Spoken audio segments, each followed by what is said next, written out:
오늘은 레위기 10장을 공부하겠습니다. 자, 오늘 제목은 거룩은 하나님 이제 거룩하라고 계속 말씀을 하시는데요. 레위기를 통해서 레위기 큰 주제가 뭐라 그랬어요? 하나님의 임재하심과 그 임재하신 하나님을 예배하고 매일 만나는 사람들은 하나님이 거룩하신 것처럼 거룩해야 된다. 그것이 이제 굉장히 중요한 주제라 그랬습니다. 레위기에. 그래서 계속 거룩에 대해서 이야기하고, 거룩을 훼손시키는 게 뭐예요? 죄죠. 그래서 이제 5대 제사가 있는 거예요. 거룩을 훼손하면 하나님 앞에 갈 수가 없어요. 거룩하신 하나님을 만날 수가 없습니다. 그래서 이제 하나님 만나러 예배드리러 가면은 속죄 제사를, 번제를 드리죠. 그래서 죄 사함을 받고서야 거룩하신 하나님과 이제 교제가 가능해짐을 우리가 공부를 했어요. 자, 레위기 이제 1장부터 9장까지 우리가 쭉 공부를 해왔는데, 5대 제사, 또 제사장 위임식, 또 이제 공적 제사, 어제는 이제 제사장들이 드렸던 첫 번째 공적 제사에 대해서 우리가 공부를 했습니다. 근데 이 레위기 1장부터 9장까지 쭉 읽으면은 하나의 중요한 패턴이 나타나요. 패턴이. 그 패턴이 뭐냐면은 여호와께서 명령하셨고 명령하신 대로 행하였다. 이게 계속 나오죠. 여호와께서 이렇게 하라고 명령하셨고 제사장과 이스라엘 백성들이 명령하신 대로 행하였다라는 패턴이 1장부터 9장까지 계속 나옵니다. 어제도 그런 패턴이 계속 나와서 한 말씀 우리가 묵상을 했죠. 하나님 말씀대로 사는 것의 중요성에 대해서 어제도 묵상을 했어요. 자, 이 패턴이 계속 나오는데, 오늘 본문을 이제 우리가 읽으면 이 패턴이 깨져요. 이 패턴이 깨져. 그러니까 우리 신앙생활이라고 하는 것은 항상 이 패턴대로 살아야 되는 거죠. 하나님이 말씀하셨고 말씀하신 대로 우리는 순종해야 됩니다. 말씀하신 대로 살았다. 우리의 평생이 이제 그렇게 신앙생활을 해야 되는데, 그렇게 되면 얼마나 좋겠어요. 그렇지 않을 때가 너무나 많죠. 우리 삶 속에도. 자, 오늘 10장에 가면 이제 이 아름다운 신앙의 패턴이 깨져버려요. 아론의 두 아들 제사장인 홈니와 비느하스가 성전에 들어가서 이제 분향을 하는데, 첫 분향입니다. 이게 첫 제사를 드렸고 아론이 그 아들들이 첫 분향을 하는데, 하나님께서 명령하신 대로 하지 않았어요. 이때까지 이 아름다운 신앙의 패턴, 여호와께서 말씀하셨고 그대로 행하였더라, 그래야 이제 복을 받는 거죠. 그런데 이 패턴이 오늘 깨져버렸습니다. 그것도 제사장에 의해서 깨졌어요. 그래서 두 사람이 분향을 하다가 성소 안에서 축사합니다. 죽게 되는 그 매우 안타깝고 비극적인 이야기가 오늘 레위기 10장의 이야기예요. 그러니까 제사장이 돼가지고 첫 공식적인 제사를 드리고 첫 분향을 하다가 하나님이 명령하신 대로 하지 않고 자기 멋대로 한 거죠. 첫 제사를. 그러다 죽었어요. 오늘 이 안타까운 말씀을 통해서 좀 우리에게 하시는 말씀을 아침에 잠깐 묵상하고자 합니다. 좀 자세히 한번 좀 보겠어요. 자, 첫 분향이니까 이제 목사 안수를 받고 저희들이 이제 첫 축도를 하게 되고 첫 설교를 하게 되면 굉장히 긴장이 되고 이제 감격적이기도 하고, 목사 안수 받을 때 막 눈물도 흘리는 이제 분들도 많고, 나 같은 죄인을 하나님이 구원해 주신 것만도 감사한데 이 목사로 삼아 주셨구나 하는 그 감격이 있죠. 그래서 첫 번째 할 때는 정말 누구나가 첫 축도 잊지 않죠. 첫 축도, 또 첫 목사가 돼서 하는 첫 설교, 이런 게 이제 기억에 남는데 다 열심히 준비를 하게 돼요. 야, 이제 목사 됐으니까 목사 위임식, 목사 안수식하고 이번 주 오후 예배 설교하세요. 그럼 그 설교는 이제 목사로 사는 거잖아요. 그리고 이제 저 축도도 이제 하고 막 이렇게 되는 거죠. 오늘 어쩌면 이제 그런 날입니다. 아버지가 이제 공식적인 첫 제사를 드렸고 그 장남과 차남이 분향을 드리는 감격적인 날이에요. 그런데 참 이 사람들이 놀라운 일을 합니다. 1절 한번 읽어보겠습니다. 시작. 여호와께서 명령하지 아니하신 다른 불을 담아 여호와 앞에 분향하였더라. 첫 번째 분향 아닙니까? 첫 번째 제사를 하나님 앞에 드리는데, 그 감격 속에서 첫 번째이기 때문에 더욱더 하나님이 말씀을 다 주셨잖아요. 분향을 어떻게 하라는 말씀 다 주셨어요. 이미 출애굽기 성막 만들 때 다 하나님께서 주셨습니다. 이 말씀을, 그 말씀을 다시 한번 펴서 읽으면서 하나 내가 말씀대로 잘못할까 봐 그런 두렵고 떨리는 마음으로, 감격적인 마음으로 최선을 다해서 이 말씀을 분향을 준비해야 되는데 그런 모습이 전혀 보이지 않고 하나님이 말씀하신 건 아예 무시해버리고 다른 불로 했다는 거예요. 다른 불로 그렇게 드렸다. 오늘 성경 그렇게 이야기합니다. 자, 이 분향에 관해서 크게 두 가지가 이제 중요한데, 출애굽기 30장 34절 38절에 보면은 이 분향을 할 때 이제 그 향신료가 있잖아요. 그 안에 들어가는 것을 어떤 이제 향신료를 써라. 근데 하나님이 이걸 다 말씀을 해주셨습니다. 또 레위기 16장 12절에는 이 향신료를 태우는 분향단의 그 불은 반드시 그 제단에 있는 불을 가져다 쓰게 돼 있어요. 제단이 올려놨던 불을. 자, 한번 찾아볼까요? 먼저 향신료에 대해서 출애굽기 30장 7절 9절 한번 읽어보겠습니다. 시작.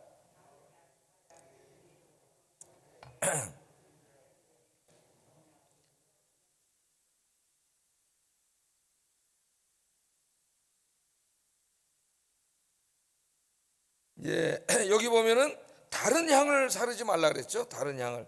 그런데 출애굽기 30장 34절 38절에 보면은 이 향신료에 넣는 그걸 다 하나님이 하나 가르쳐 주셨어요. 요즘 저 교보나 뭐 어디 이렇게 이제 백화점에 가면은 향 많이 팔죠.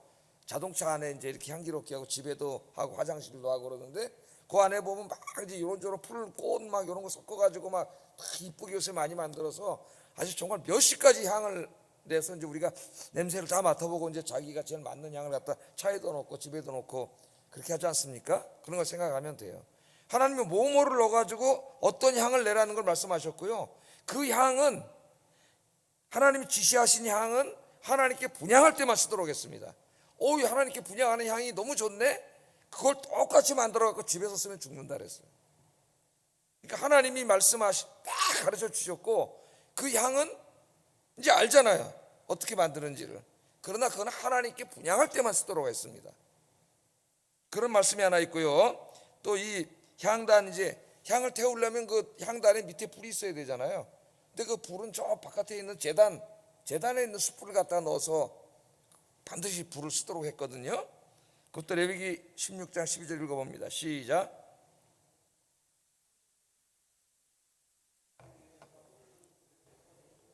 또 곱게 간 향기로운 향을 두 손에 채워가지고 휘장 안에 들어가서 향로를 가져다가 여호와의 앞 제단 위에서 피운 불을 그것에 채우고. 여러분 성막 그림 한번 생각해 보세요. 제단은 어디 있어요?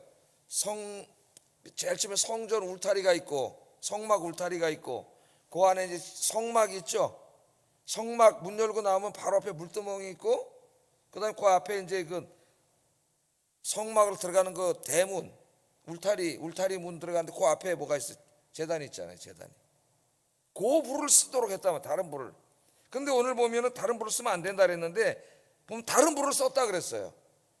이제 주석학자마다 향신료를 자기 멋대로 했느냐, 불을 자기 멋대로 했느냐, 뭐 주석이 보면 이런저런 얘기가 많은데 내가 볼 때 둘 다를 범했을 확률이 많은데 오늘 성경이 강조하고 있는 것은 다른 불을 썼다는 거죠. 그러니까 반드시 제단에 있는 불, 거룩한 불을 갖다 써야 되는데 이 사람들이 제사장이 돼가지고 자기 마음대로 했어요. 여러분 그 제사장 옷 한번 생각해 보시죠. 예? 엄청나게 화려하잖아요.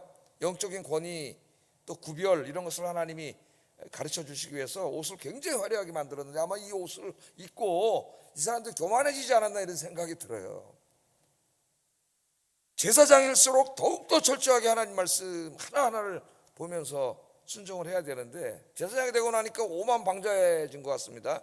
자기 마음대로 그냥 그 숯불이 마음에 안 들었는지 아니면 그 향 하나님 만들려는 그게 아니고 자기가 더 좋아하는 향이 있었는지 뭐 정확히 오늘 본문에 나오진 않지만 불을 강조했기 때문에 자기가 더 원하는 어떤 다른 불을 갖다가 쓴 것 같아요.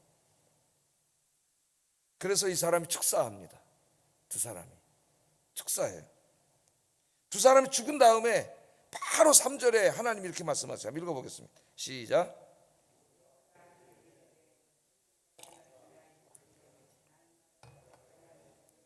내 거룩함을 나타내겠고 온 백성 앞에서 내 영광을 나타내리라 하였느니라. 아론이 잠잠하니.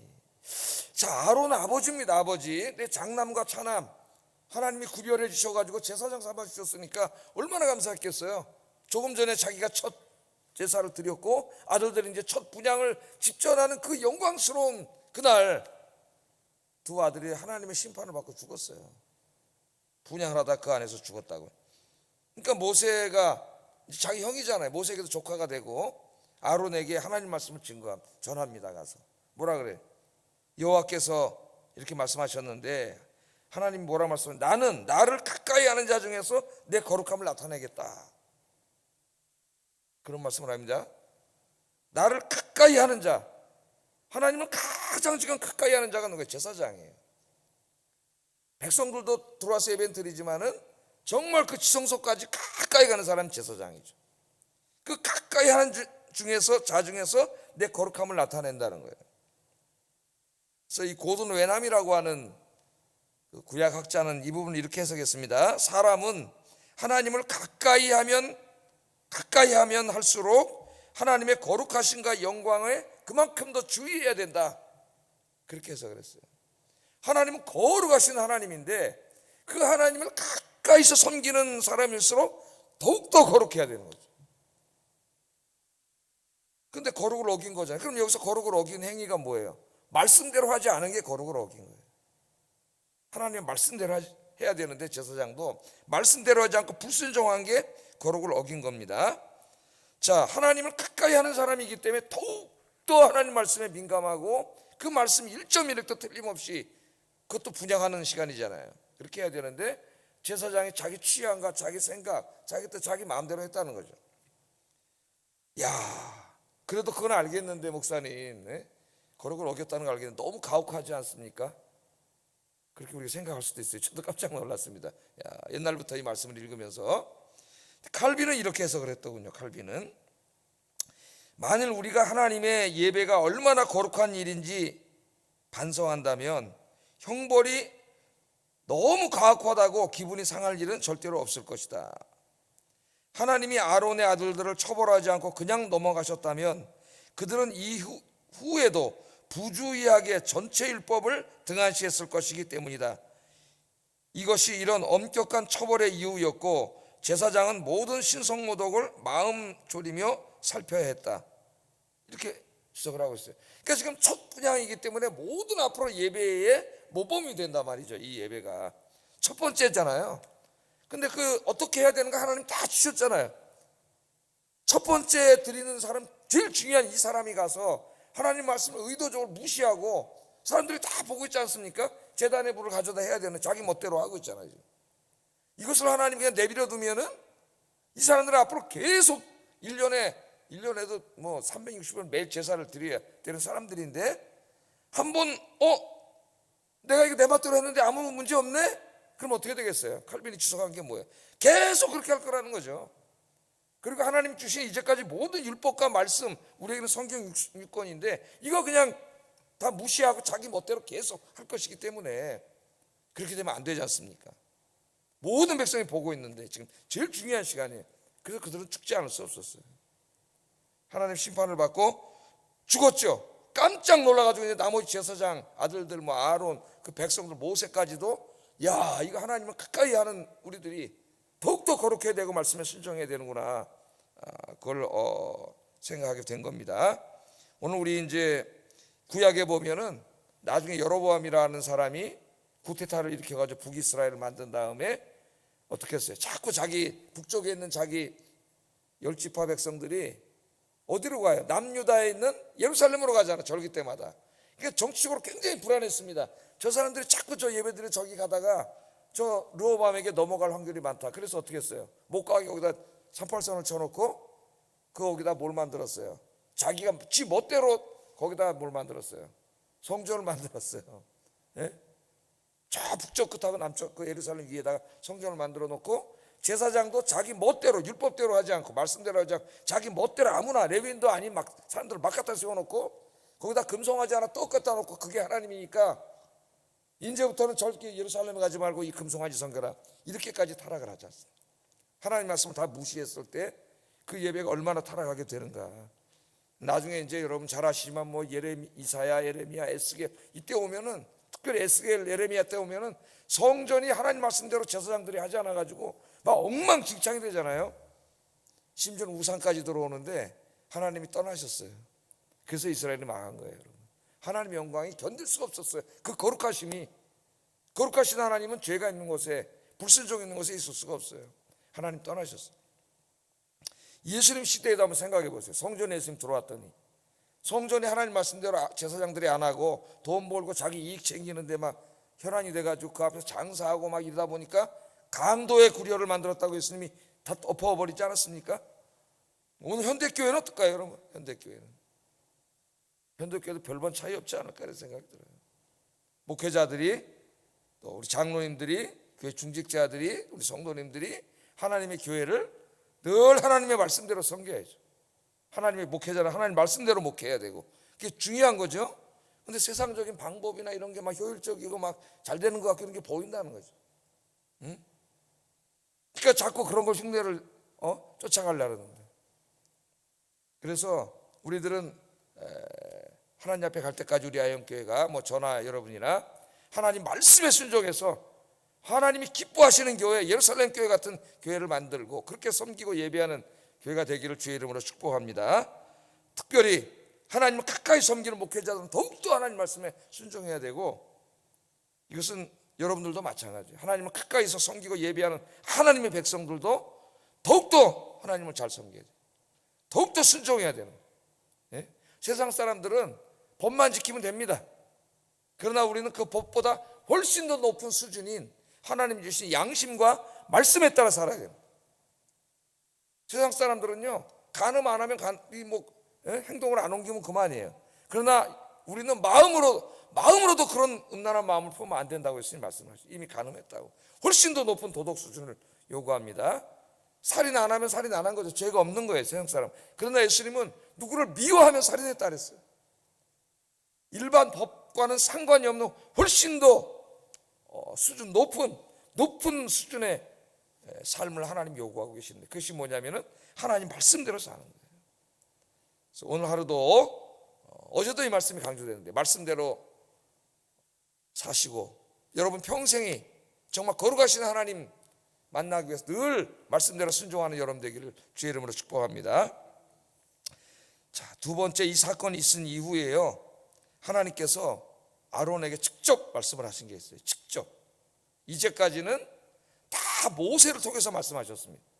레위기에서 아론에게 직접 말씀하신 것은 이 말씀밖에 없어요. 그게 뭐냐면 8절 9절이에요. 유일한 말씀입니다. 아론에게 직접, 모세를 통하지 않고 직접 말씀하신 거. 읽어보겠습니다. 시작.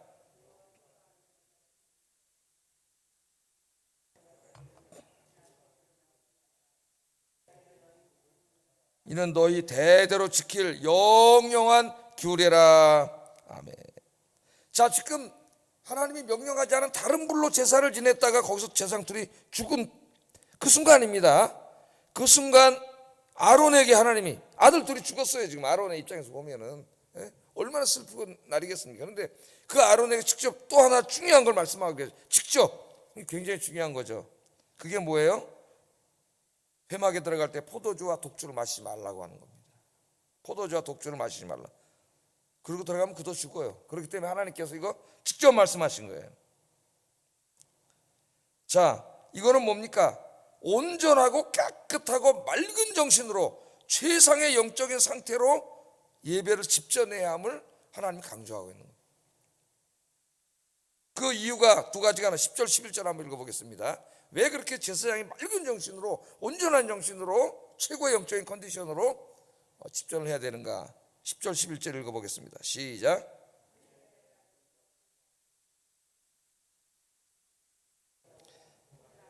모세를 통하여 모든 규례를 이스라엘 자손에게 가르치리라. 아멘. 제사장은 뭐예요? 거룩하고 속된 것을 분별하고 부정한 것을 분별하고, 하나님 말씀대로 분별하지 않고 지멋대로 불을 갖다가 하다 죽었잖아요. 지금 제사장은 맑은 정신으로 정말 율법책을 펴놓고 말씀대로 다 분별을 해야 된단 말이죠. 예? 하나님 기뻐하는 것과 기뻐하지 않는 것을 정신이 맑아야 되고, 또 그 말씀 성경을 백성들에게 가르쳐야 돼요. 이 두 가지 이유 때문에 절대 정신을 혼미하게 하고 어지럽게 하는 것을 하지 못하겠습니다. 그게 대표적인 게 술이에요. 술. 그래서 이제 이 가톨릭 신부님들은 술을 잘 드시죠. 술 잘 드시는데 하나님의 말씀을 생각해 봐야 돼요. 이건 구약의 율법 아닙니까? 구약의 율법은 하나님의 말씀 아닌가요? 네? 이 말씀을 잘 생각해야 돼요. 목회자가 술 마시는 사람이 있을까요? 또 교단을 달리하면은 좀 자유로운 교단에서 마십니다.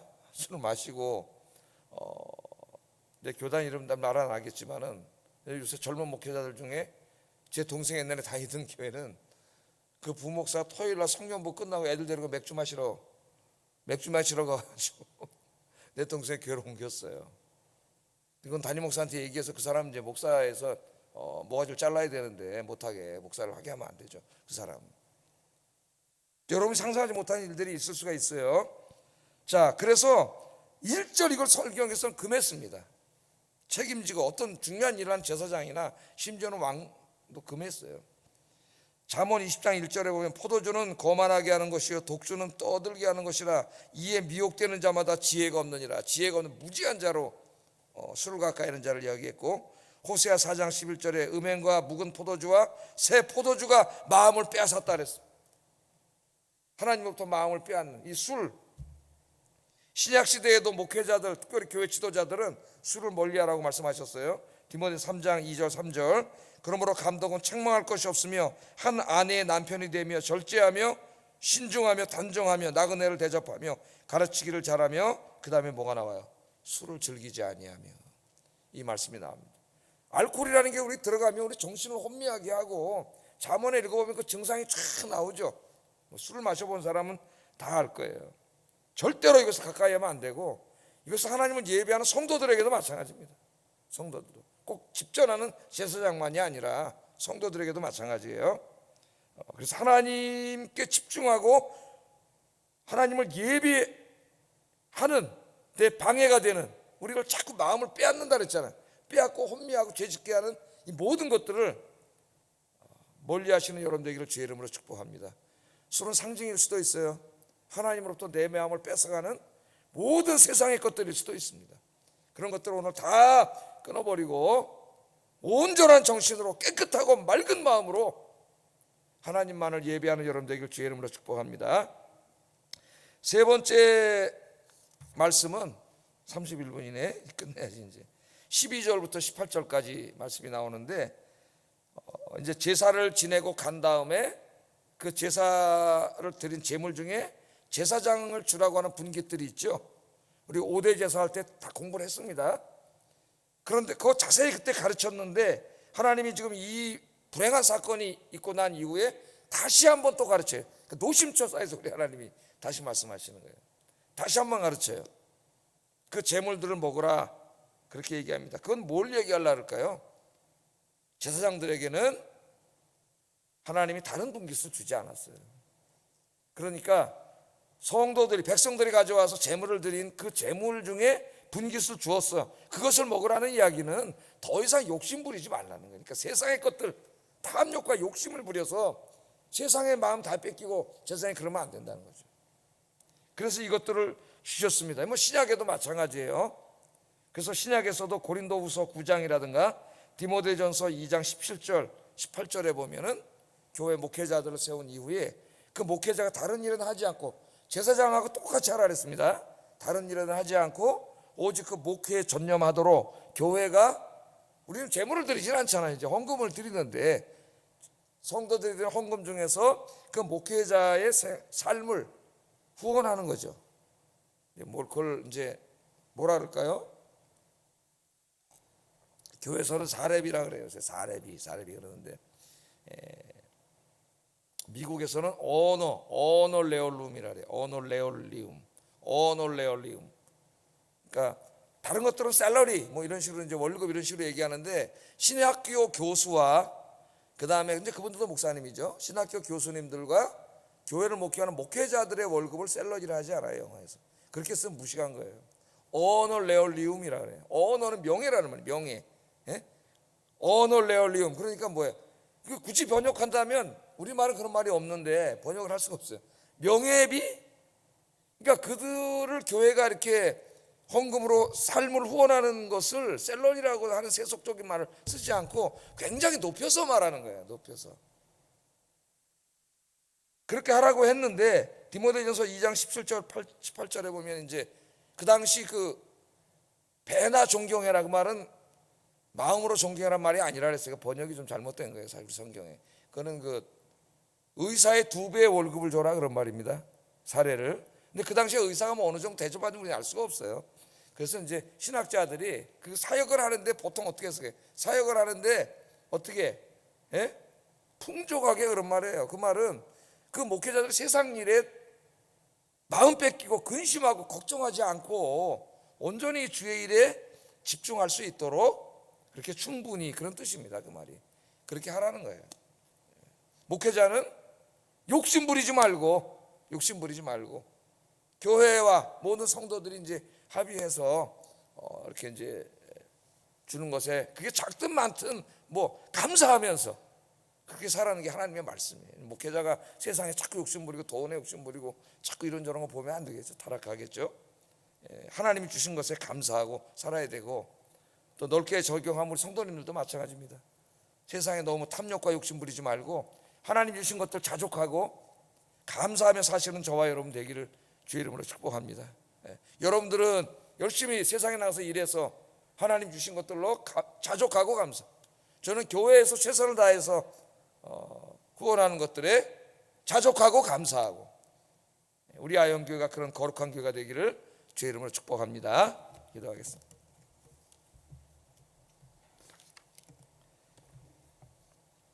자, 기도합니다. 하나님을 가까이 섬기는 목회자로서 하나님의 거룩한 백성으로서 하나님 말씀에 더욱 순종하게 하소서.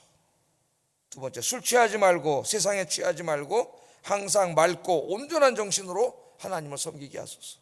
세 번째, 세상의 재물에 욕심 부리지 말고 하나님이 주신 것들에 자족하며 감사하게 하소서.